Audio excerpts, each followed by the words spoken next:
Alors voyons tout de suite un premier type de stéréoisomère qu'on appelle les stéréoisomères de conformation.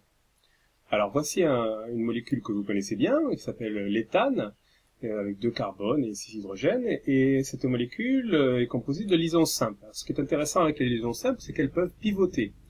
Et donc, vous voyez, je peux m'amuser à faire pivoter la liaison entre les 2 carbones.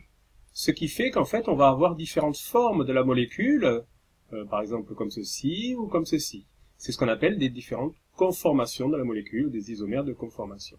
Alors certaines sont plus stables que d'autres. Ici, les électrons, les atomes se repoussent un petit peu plus que là, et donc cette forme ici est plus stable que l'autre.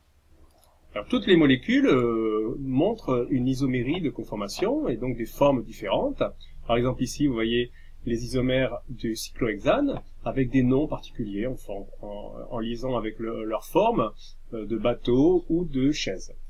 Bien sûr, il faut garder en tête que du fait de l'agitation microscopique, les molécules ont de l'énergie et donc passent d'une conformation à l'autre et ne font que bouger. Et en fait, les conformations qu'on a isolées, nous, ne sont que des photos d'instants donnés.